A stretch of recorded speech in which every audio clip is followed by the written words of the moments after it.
primer lugar, creo que conviene hacer una introducción a la época en la que vive Sócrates, lo que merece la pena plantear un poco la problemática a raíz de la cual él va a desarrollar su filosofía. Bueno, pensad que Sócrates nace en Atenas en el año 470 a.C. Estamos en una época en la que, bueno, pues la filosofía como tal, como saber, es relativamente reciente. Los filósofos anteriores a Sócrates, se llaman presocráticos, pues habían tenido como inquietud fundamental, como pregunta filosófica básica, pues la reflexión acerca de la naturaleza. Recordemos que la pregunta con la que empieza la filosofía es la pregunta por el arjé de la physis, por el principio de la naturaleza, es decir, cuál es esa sustancia, o si queréis, esa esencia, que es el origen de todo, que ha dado lugar a todo lo que existe. Recordemos que la filosofía surgió como paso del mito al logos, es decir, intentando responder a preguntas fundamentales para el ser humano, pero no de manera mítica, sino mediante razones, en base a argumentos racionales. Los griegos, los primeros filósofos griegos, se vieron sorprendidos por lo que tenían delante, por la inmensidad del mundo que les rodeaba, y sobre ese mundo empezaron a hacerse preguntas, fundamentalmente acerca de la realidad de las cosas, de lo que las cosas realmente eran. Recordad la pregunta por la esencia de las cosas. Cuando los filósofos intentan llevar a esa pregunta hasta sus últimas consecuencias, pues se preguntan por el origen de todo, por el origen de esa sustancia o esencia que ha dado lugar a todo lo que existe. Esa es la pregunta, repito, por el arjé de la physis. A esta pregunta se responde de múltiples maneras.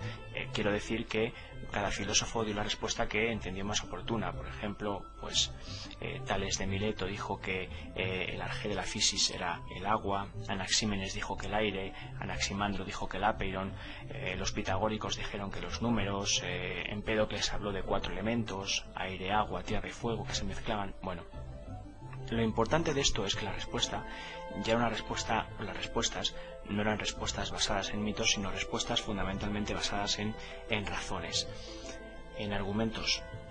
¿Qué ocurre? Bueno, pues ocurre que hay un momento en la época en la que vive Sócrates que tal vez algunos pensadores empiezan a estar un poco desencantados de estas preguntas y de las respuestas. Es decir, parece que con respecto a esta pregunta sobre el arjé de la physis, bueno, pues la solución o la respuesta no está clara. ¿Por qué no está clara? Bueno, pues pensad, entre los filósofos monistas que decían que había un arjé, pues encontramos que había quien decía que era el aire, el agua, el apeiron, que es lo indefinido. Había otros filósofos que eran dualistas, otros que hablaban de 4 elementos, Demócrito hablaba de los átomos, Anaxágoras hablaba de semillas o homeomerías. Bueno, Parménides, por ejemplo, decía que el ser era inmutable, que no cambiaba. Heráclito decía todo lo contrario, que está en constante cambio. Es decir, que cada uno da una respuesta distinta y no hay, digamos, bueno, pues no solo unanimidad, sino muchas veces ni siquiera acuerdo. Esto es lo que provoca entre algunos pensadores, repito, de la época en la que Sócrates desarrolla su actividad, es un cierto desencanto por esas cuestiones. Con lo cual, y como consecuencia, los temas propios de la filosofía, la temática de la filosofía, se vuelve hacia el hombre. Ocurre que la filosofía deja un poco de preguntarse por estas cuestiones relacionadas con la naturaleza y las temáticas o las cuestiones propiamente filosóficas empiezan a, digamos, tener el hombre como punto de referencia fundamental. ¿A qué filósofos me estoy refiriendo cuando hablo de filósofos contemporáneos de Sócrates? Bueno, pues me refiero a los sofistas. Sócrates y los sofistas son contemporáneos y tienen el mérito de haber trasladado el objeto de reflexión filosófica de la naturaleza al ser humano. Eso es una cuestión muy importante. Sócrates tenía tanto en común con los sofistas, bueno, tenía mucho en común, y digo que tenía tanto en común que mucha gente le confundía con un sofista, y sin embargo no lo era. Trataremos en este archivo de explicar por qué no lo era. Pero es cierto que tanto los sofistas como Sócrates, estaba diciendo, comparten un interés por las cuestiones relacionadas con el hombre y básicamente pues desde un punto de vista filosófico, y nos referimos en ese sentido pues a problemas políticos, morales, muy relacionados, por cierto, con el problema del lenguaje, como vamos a tratar de explicar ahora. Bueno, decíamos que Sócrates se parecía o tenía mucho en común con los sofistas. Estamos diciendo un poco qué es lo que tenía en común, este interés por plantear desde el punto de vista filosófico cuestiones relacionadas con el ser humano, cuestiones fundamentalmente, por tanto, políticas y morales. Bien, pero ¿por qué Sócrates no era un sofista? Bueno, hay tres aspectos fundamentales que delimitan la labor filosófica de Sócrates y que pues lo separan claramente del pensamiento sofista. ¿Cuáles son esos tres aspectos, esos tres factores, si queréis, que diferencian claramente a Sócrates de los sofistas? Bien, el primero es que Sócrates no cobraba por sus enseñanzas. Los sofistas se lo hacían. Se ganaban la vida de esa manera. Tenían un sistema de enseñanza relativamente bien trabajado y bueno, pues iban de un lugar a otro buscando personas a las que ofertar esos conocimientos y que pudieran pagar por los mismos. Sócrates jamás cobró por enseñar. Segunda cuestión en la que Sócrates se diferencia de los sofistas. Bueno, pues en que adopta un método totalmente distinto. El método de enseñanza de Sócrates y de los sofistas es radicalmente diferente. Bueno, ¿por qué? Los sofistas tenían por costumbre pues pronunciar largos discursos cuando enseñaban y además utilizar textos de poetas o escritores antiguos. Sócrates no estaba de acuerdo con ninguna de estas dos formas de enseñar. En primer lugar, pensaba que los discursos largos no eran adecuados, porque no permitían interrumpir a la persona que estaba exponiendo y no se podían tratar las cuestiones en el momento oportuno. Esto, de alguna forma, le daba demasiada rigidez a la enseñanza para él. Le quitaba un dinamismo que era fundamental. Así pues, no estaba de acuerdo en que se leyeran o se pronunciaran grandes discursos. Al mismo tiempo, no le satisfacía la utilización de textos de autores antiguos porque pensaba que realmente no podíamos consultarles en el caso de que tuviéramos alguna duda. Y para él esto no era una buena forma de enseñar.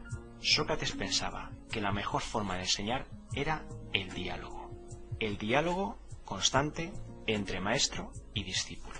Por eso se oponía a la forma de enseñar de los sofistas. Y en tercer lugar, recordad que llevamos dos razones por las que Sócrates se oponía a los sofistas o se diferenciaba de ellos. En primer lugar, no cobra por sus enseñanzas. En segundo lugar, adopta un método totalmente distinto. Pues la tercera razón es que a esas cuestiones político-morales que hemos dicho que planteaban tanto unos como otros, pues Sócrates le da una solución diferente, una solución nueva. Es decir, que su respuesta a los problemas éticos y morales, incluso políticos, es radicalmente distinta a la respuesta que dan los sofistas. Bien, desarrollar un poco estos tres puntos, sobre todo los dos últimos, es lo que nos va a dar pues un conocimiento más o menos básico del pensamiento de Sócrates. El primer punto parece bastante claro, ya os lo he explicado. Sócrates no cobra por enseñar. Los sofistas se desplazaban de un lugar a otro buscando gente a la que ofertar ese tipo de conocimientos, muy interesantes para la época porque los conocimientos que ofertaban los sofistas eran conocimientos de política, de derecho, de moral, también retórica, es decir, saber expresarse en público, saber hablar bien. Y esto era muy interesante porque en una sociedad en la que un sistema político muy importante era la democracia, si tú sabías expresarte, si tenías una retórica, una forma de hablar, un discurso que fuera capaz de convencer, pues podías llegar a puestos importantes en política y por tanto ese conocimiento que los sofistas ofertaban pues era demandado y tenía sus clientes y pues así se ganaban la vida ellos, cobrando por esas enseñanzas. Sócrates no cobraba por enseñar, su objetivo era otro. Como vais a ver, su objetivo no era enseñar ni siquiera a hablar, ni que se manejara muy bien el lenguaje como arma de convencimiento. Sócrates tenía otros objetivos, que era buscar la verdad, enseñar a los discípulos a buscar o a transitar ese camino que nos iba a dar el conocimiento de la verdad, y por tanto para Sócrates el lenguaje no tenía que ser arma de convencimiento sino arma de conocimiento sobre todo. Así pues, Sócrates no cobra por enseñar. Segundo asunto, el método de Sócrates hemos dicho que es un método radicalmente distinto, porque ni cree que sean buenos los discursos largos, ni tampoco la lectura de autores antiguos. Para él lo fundamental es el diálogo. Bueno, y ese diálogo, para Sócrates, consta de dos momentos fundamentales. Esos dos momentos fundamentales son la ironía y la mayéutica. Es decir, el profesor y el discípulo entablan un diálogo sobre la cuestión a enseñar. En una primera parte, o en un primer momento de ese diálogo, que es la ironía, el profesor va a hacer preguntas al alumno de tal forma que el alumno se dé cuenta de que no sabe lo que sí creía saber. Esa es la primera parte, la ironía. Recordad esa frase por la que Sócrates, pues de alguna forma ha pasado a la historia, ¿no? Solo sé que no sé nada. Esa es un poco la frase que resume el espíritu de esta primera parte del método. Vamos a ser conscientes, en primer lugar, de que no sabemos lo que sí creíamos saber. Pongamos un ejemplo. Imaginemos que paseamos por las calles de Atenas y nos encontramos a Sócrates. Sócrates, rodeado de sus discípulos, pues nos para y nos pregunta: hombre, Eutifrón, vamos a suponer que tenemos un nombre griego y que es Eutifrón, por ponernos un poco en ambiente o de situación. Nos pregunta Sócrates: Eutifrón, ¿qué es la piedad? Nosotros en principio quedamos un poco sorprendidos porque la pregunta no parece difícil. Así, en principio todos sabemos lo que es la piedad, ¿no? Y, por ejemplo, le respondemos a Sócrates: hombre, Sócrates, pues la piedad es encontrarse un niño que está enfermo y llevarle al médico. Y entonces Sócrates se nos quedaría mirando y nos respondería: bien, pero piensa que yo no he pedido que me expliques lo que es un acto piadoso, he pedido que me expliques lo que es la piedad. Entonces nosotros volveríamos a intentarlo y diríamos: la piedad es, no ser muy duro con mis semejantes cuando cometen un error. Y Sócrates nos volvería a decir: ese vuelve a ser un acto piadoso, pero yo no te estoy preguntando actos piadosos, te estoy preguntando cuál es la esencia de la piedad, lo que hace que todos los actos piadosos lo sean. Entonces nosotros, un poco ya desconcertados, tal vez dijéramos: no sé, Sócrates, la piedad es ser piadoso. Todo el mundo sabe lo que es ser piadoso, ayudar a los demás. Entonces Sócrates volvería a decir: sí, pero piensa que estás utilizando el mismo término con el que queremos o que estamos tratando de definir. La piedad es ser piadoso, pero estás diciendo lo mismo sin aclarar qué es la piedad. Entonces nosotros, un poco desconcertados, pareceríamos reconocer que al final no sabemos algo que sí pensábamos saber, que es la piedad. No hemos podido definirlo. Esa es la ironía, la primera parte del método. Preguntar hasta que el alumno o el discípulo se dé cuenta de que no sabe lo que sí creía saber. La segunda parte del método es la mayéutica.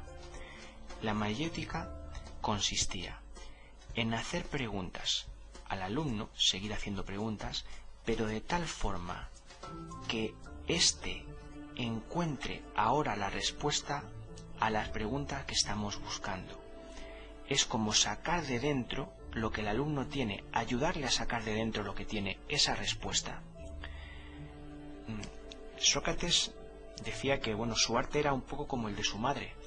Su madre era comadrona, ayudaba a nacer a los niños. Sócrates decía que él ayudaba a nacer la verdad que está dentro de los hombres.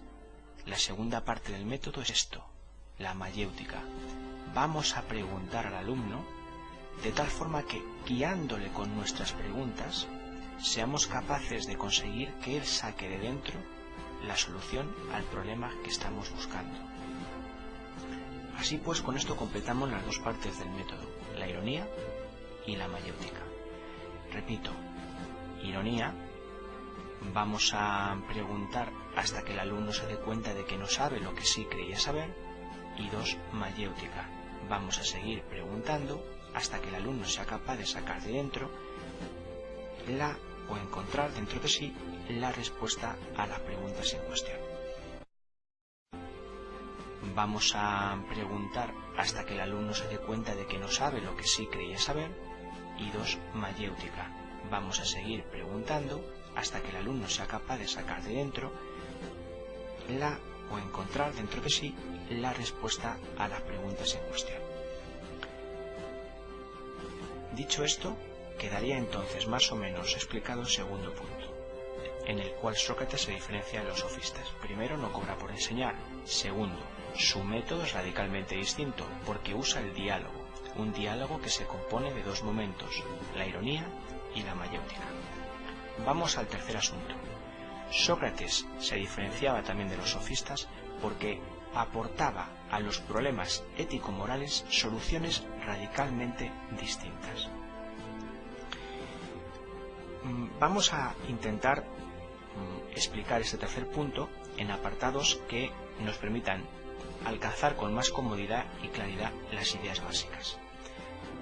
El primer apartado del que os voy a hablar, y voy con ello a intentar por tanto explicar por qué Sócrates da soluciones a los problemas éticos muy distintas a las de los sofistas, es el de Sócrates contra el relativismo moral. ¿Qué quiere decir esto? Esto quiere decir que los sofistas eran más bien relativistas desde el punto de vista ético. Esto significa que para los sofistas los valores morales, como por ejemplo lo bueno, lo malo, lo justo, lo injusto, eran relativos. Si los valores son relativos, esto significa que son distintos o que cambian de una cultura a otra, de una época a otra, de una generación a otra. Es lógico que los sofistas pensasen así, porque tengamos en cuenta, como hemos dicho antes, pues que los sofistas viajaban mucho buscando alumnos que demandaran sus conocimientos. El hecho de viajar les había dado una perspectiva más amplia de miras y se habían dado cuenta de que, pues planteamientos que en un sitio eran aceptados, en otros se aceptaban con dificultad o incluso no se aceptaban. Esto muy seguramente les llevó a pensar, como pensaban, que los valores morales eran relativos. Bien, Sócrates no está de acuerdo con esto. Sócrates cree que los valores morales no pueden ser relativos, cree que tienen que ser absolutos, y esto significa que tienen que ser, si queréis, universales, que tienen que ser iguales para todo el mundo y para todas las culturas. ¿Por qué? Porque si los sofistas tenían razón, esto nos creaba un problema muy importante.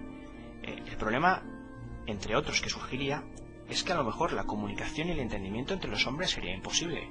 Claro, imaginemos, por ejemplo, que la justicia es algo distinto para cada sociedad o para cada polis. En ese caso, ¿cómo vamos a ponernos de acuerdo cuando decidamos si una ley es justa o no? ¿Cómo podemos saber si una ley es justa si no estamos de acuerdo en lo que significa la justicia? Esto crearía un problema de comunicación importante. Por ello, Sócrates pensaba que teníamos que empezar restaurando el valor del lenguaje como arma de conocimiento. Los sofistas quizá pensaban que el lenguaje era más bien arma de convencimiento, de manipular o de conseguir que uno llevase a los demás hacia sus posiciones.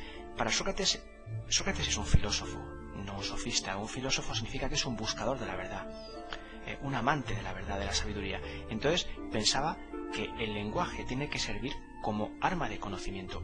¿Y qué vamos a empezar o qué vamos a tratar de conocer? Pues los valores morales. Conocerlos es definirlos. Tenemos que intentar definir los valores morales, que esto en el fondo es decir, en primer lugar, que el lenguaje nos ayuda, es el elemento que tenemos para definir y por tanto es un arma de conocimiento, y el definir significa decir lo que una cosa es o lo que es lo mismo, buscar su esencia. Sócrates es un buscador de esencias, pero no en el ámbito de la naturaleza, sino en el ámbito del ser humano, en relación con cuestiones políticas y morales.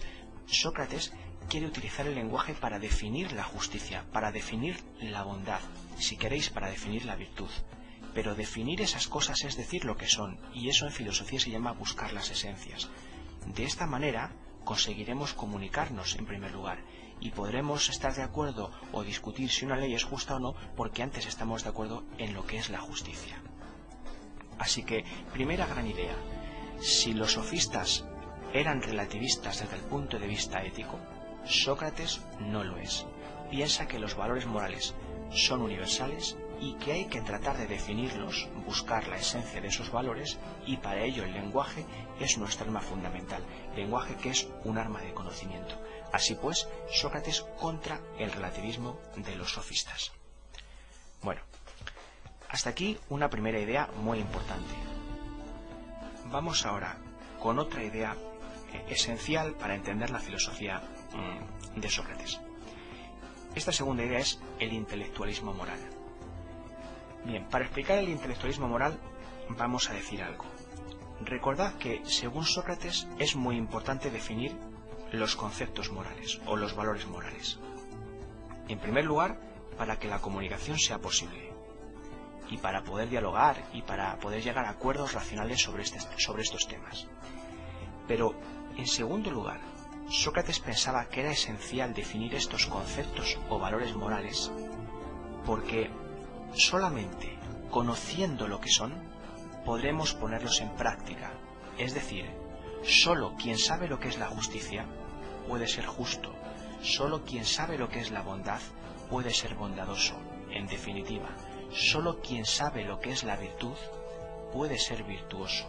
Esto significa ni más ni menos que Sócrates identifica la virtud con el saber, la virtud con el conocimiento, y a este planteamiento se le llama intelectualismo moral. Esta es una de las ideas más importantes que tenemos que retener de la filosofía de Sócrates.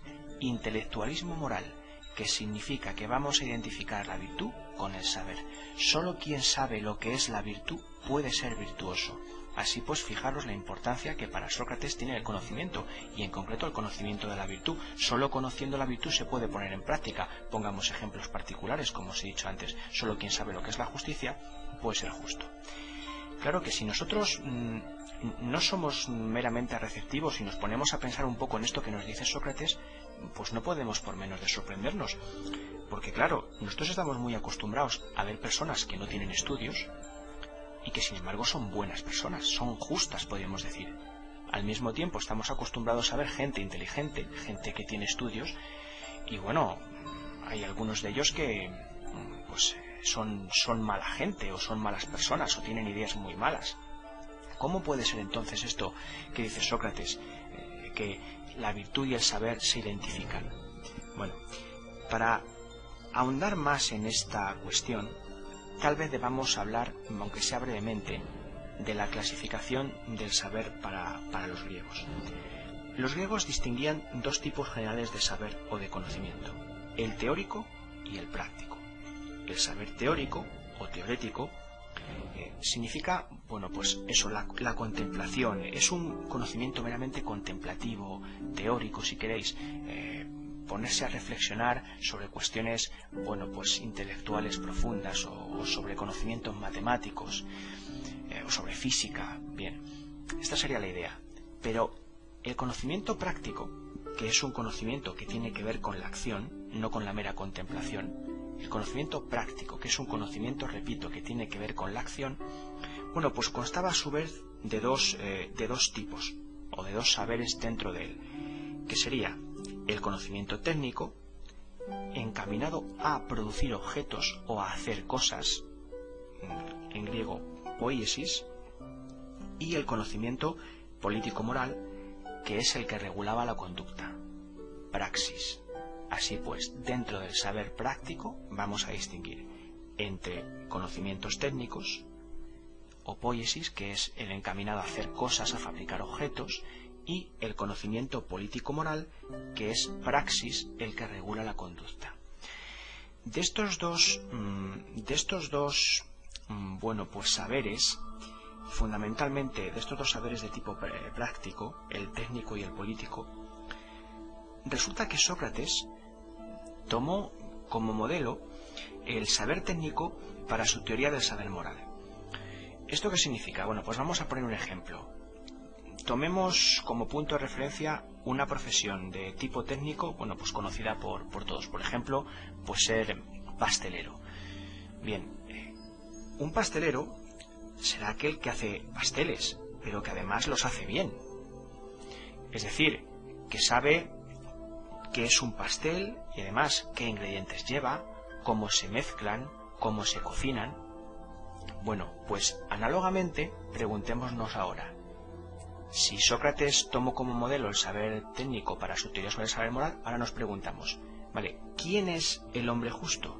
¿Vale? El hombre justo es el que realiza, el que hace acciones justas. Pero claro, para llevar a cabo acciones justas, tendrá que saber qué es la justicia. Igual que un pastelero hace bien pasteles porque sabe qué es un pastel. Vale, pues una persona será justa porque lleva a cabo acciones justas, pero porque sabe qué es la justicia. En caso contrario será pura casualidad. ¿Alguien puede llevar a cabo una acción justa sin que sepa lo que es la justicia? Pues sí, pero para Sócrates eso es casualidad. Igual que cuando, por ejemplo, alguien acierta con un remedio para curar una enfermedad. Puede ser por casualidad, pero por eso no decimos que sea un médico. Entonces, la cuestión es que esto nos sigue planteando paradojas. Pero claro, imaginemos ahora, por ejemplo, el siguiente dilema, o la siguiente cuestión. Tenemos dos arquitectos. Uno es un mal arquitecto y otro es un buen arquitecto. Uno es un mal arquitecto porque no ha estudiado lo suficiente, porque no controla esa profesión. El otro sí. Sin embargo, el que es un buen arquitecto coge y resulta que hace un edificio mal a propósito. Bueno, según lo que nos dice Sócrates, tendríamos que concluir que el arquitecto que domina su arte, pero que sin embargo hace un edificio mal a propósito, es mejor arquitecto que el que no lo domina y lo hace mal sin querer. ¿Por qué? Bueno, pues recordemos lo que dijimos antes. Un buen pastelero es aquel que sabe lo que es un pastel, el que domina ese arte, sabe qué ingredientes lleva, cómo se mezclan, cómo se cocinan. Bueno, pues por tanto, aquel que sabe hacer un edificio y lo hace mal a propósito es mejor arquitecto que aquel que lo hace mal por no saber cómo se realiza esa obra. Si nosotros extendemos esta analogía al campo, al ámbito de la moral, tenemos lo siguiente, que una persona que obra injustamente sabiendo lo que es la justicia es más justo o es mejor que alguien que obra injustamente porque no sabe lo que es la justicia. Esto es una paradoja en principio bastante considerable, porque ¿cómo va a resultar que alguien que obra mal injustamente sabiendo, o sea, a sabiendas de que lo hace, va a ser mejor o más justo que alguien que obra mal porque no lo sabe? Bueno, la cuestión o el planteamiento de Sócrates tendría que llevarnos a ese resultado, pero lo que es cierto es que Sócrates nos dice que esto es algo teóricamente imposible. Quiere esto decir, nadie obra mal a sabiendas de que obra mal. ¿Por qué?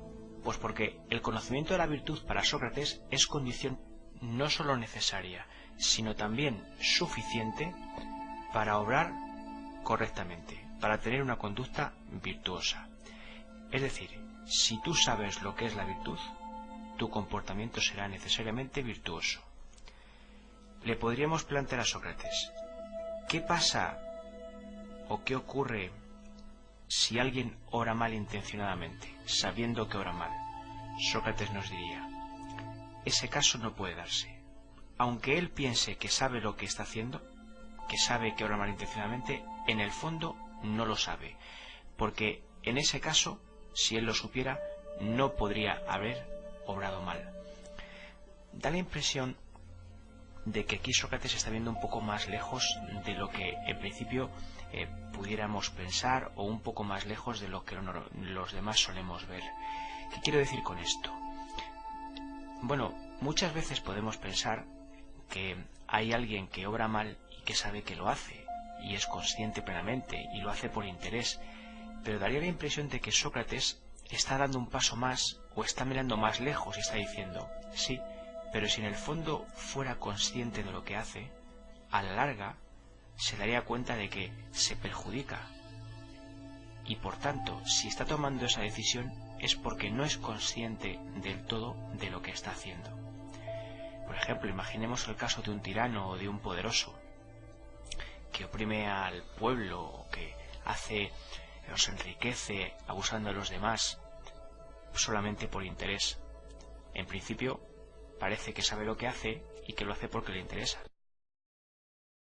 Os enriquece abusando de los demás solamente por interés. En principio, parece que sabe lo que hace y que lo hace porque le interesa.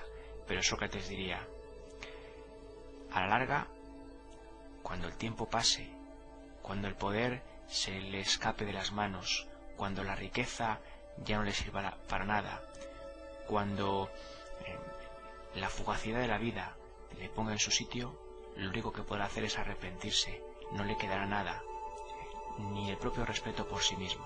Así que aunque cuando hizo lo que hizo parecía que supiera lo que estaba haciendo, en el fondo no era así.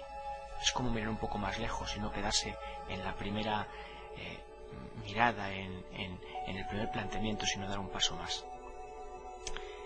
Esto dicho así nos llevaría a la idea de que, bueno, pues según lo que Sócrates nos dice, más que cárceles, lo que tendría que haber es escuelas. Es como si en el fondo, bueno, pues la idea de culpa o la idea de pecado quedara en un lugar muy secundario, porque realmente y en el fondo todos los que obran mal no es porque sean malos, sino porque son ignorantes.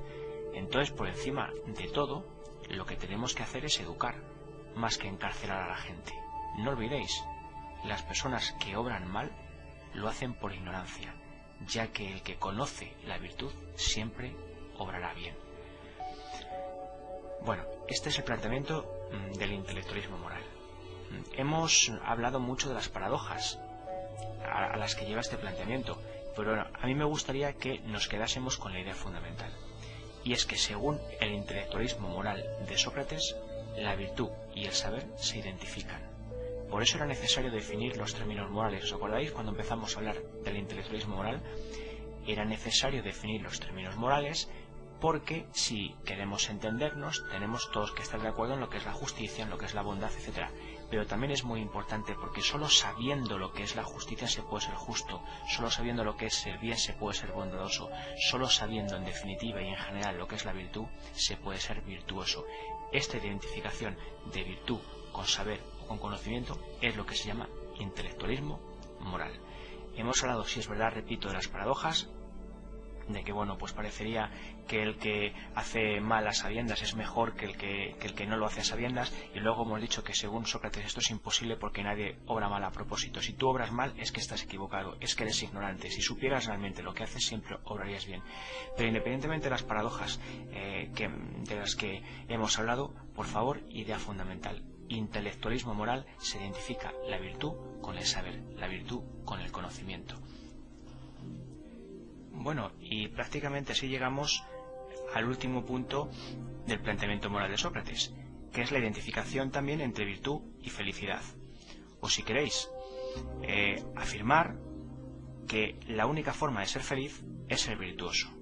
Es cierto que el conocimiento nos proporciona la virtud, pero al mismo tiempo la virtud es la condición de posibilidad de ser felices. Podríamos llamar a este punto, si queréis, virtud y felicidad. Y así, bueno, pues el planteamiento de Sócrates, el planteamiento moral de Sócrates quedaría, pues, resuelto o explicado en 3 puntos, que serían Sócrates contra el relativismo moral de los sofistas, el primero, el intelectualismo moral de Sócrates, el segundo, y virtud y felicidad, que sería este tercero. Os recuerdo que esta explicación de la filosofía moral de Sócrates se encuadraría en la tercera gran razón por la que Sócrates no era un sofista. Y la primera es porque no cobraba, la segunda porque su método era distinto, el diálogo, ironía mayéutica, y la tercera porque daba a los problemas morales soluciones distintas a los sofistas. Y dentro de estas soluciones distintas a los problemas morales hemos hablado de Sócrates contra el relativismo, el intelectualismo moral de Sócrates y era la identificación entre virtud y felicidad. Sócrates invitaba a todo el mundo a ser virtuoso. Pensaba que la virtud era el bien supremo, era la salud del alma, que estaba por encima de cualquier otro bien. Es más, la virtud era la condición de posibilidad de ser felices, de alcanzar la felicidad, y la que convertía en verdaderos bienes a otros que, aunque en principio pudieran parecernos que lo son, sin virtud no lo serían.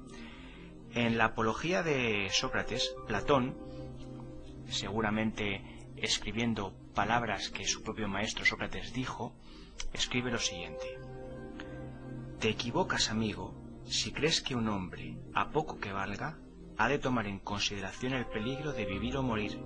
Solamente ha de mirar más bien, cuando actúa, si su acción es justa o injusta, si es la acción de un hombre bueno o de uno malo».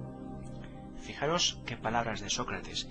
Es decir, ni la vida, ni el propio cuerpo, ni el placer, ni los bienes materiales son preferibles en ningún caso a la virtud. La virtud está por encima de todos ellos. Porque además, la única forma, repito, de ser feliz y de alcanzar la felicidad es ser virtuoso. Sócrates, cuando habla de virtud, en el fondo no está planteando un ascetismo riguroso que, bueno, pues nos aleje de la vida o incluso, si queréis, de lo terrenal o de lo material. Tampoco nos referimos a ello o a eso. Sócrates lo que está afirmando es que determinados bienes como las riquezas, la salud, el placer, el reconocimiento, son verdaderos bienes si hay virtud. Es decir, si esos bienes han sido alcanzados de una manera ilícita y no virtuosa, no son ya bienes, no son, digamos, algo que pueda hacernos felices, sino más bien lo contrario. Para que todos esos, entre comillas, bienes como el placer o el reconocimiento o la salud lo sean, tiene que haber virtud. Y si no hay virtud, no habrá tampoco felicidad. Esa es una idea muy clara. Tenemos que tener en cuenta que para los griegos, bueno, pues la virtud muchas veces se identificaba con el linaje familiar, con proceder de buena familia, con ser valiente, con ser valeroso. Es un poco el significado de aristos, los mejores, de aristocracia, de fuerza incluso física. La virtud tenía mucho que ver con eso, pero para Sócrates realmente la virtud es algo distinto. Si queréis, el conocimiento y la práctica del bien. Tal vez pudiéramos definirla así. Y repito, la virtud es lo que consigue, lo que provoca que todas esas riquezas, esos bienes de los que hemos hablado antes, realmente lo sean y se conviertan en tales bienes. Es muy importante. Mensaje final: no hay felicidad sin virtud, mientras que con la virtud puede y habrá felicidad. Bueno, entonces, por resumir, aquí hay algunos conceptos, o mejor dicho, algunas ideas del planteamiento moral de Sócrates que yo creo que conviene la pena rescatar y resumir. A nivel general, ¿qué cosas hemos dicho? Bueno, no olvidéis la cuestión del intelectualismo moral, identificación de virtud con saber y que por tanto nadie obra mal a propósito. También hemos dicho ahora mismo que la virtud es una condición necesaria y suficiente para ser feliz. Y una tercera conclusión que se saca es que para Sócrates nunca se debe obrar injustamente. Es decir, no debemos devolver mal por mal. Si alguien actúa de manera injusta contra nosotros, nosotros no tenemos que actuar contra él de la misma manera, sino que tenemos que intentar ser siempre justos. Aquí Sócrates se está oponiendo un poco a esa ley del talión, que dice ojo por ojo y diente por diente. En una palabra, nunca podemos o debemos devolver daño por daño, ni injusticia por injusticia. Esto suena muy bien. Lo cierto es que Sócrates no se limitó a decirlo, sino que además lo cumplió. No sé si sabéis que Sócrates, me imagino que sí, fue condenado a muerte. Y cuando Sócrates estaba en la cárcel, tuvo la oportunidad de escapar y de salvar su vida. Pero él no lo hizo. No lo hizo porque pensaba que su obligación y su deber era cumplir las leyes, respetar la justicia de la polis en la que vivía. Y como creía que era su deber y que un comportamiento virtuoso le obligaba a cumplir la pena que se le había impuesto, pues él decidió tomar la cicuta y morir, en vez de escapar y de salvar la vida. Quiero decir con esto que Sócrates no era una persona que simplemente teorizaba sobre estas cosas, sino que además con su ejemplo, con su vida, con su comportamiento, las llevó a la práctica. Y creo que este es el gran valor de Sócrates. Alguien que no se limitó a hablar, sino que se limitó a cumplir, a dar ejemplo con su vida, con su actitud y con su comportamiento. Sin lugar a dudas, filósofo entre los filósofos, maestro de Platón, y yo creo que una de las figuras más importantes que jamás ha habido entre los seres humanos, sin lugar a dudas. Con esto acabamos pues esta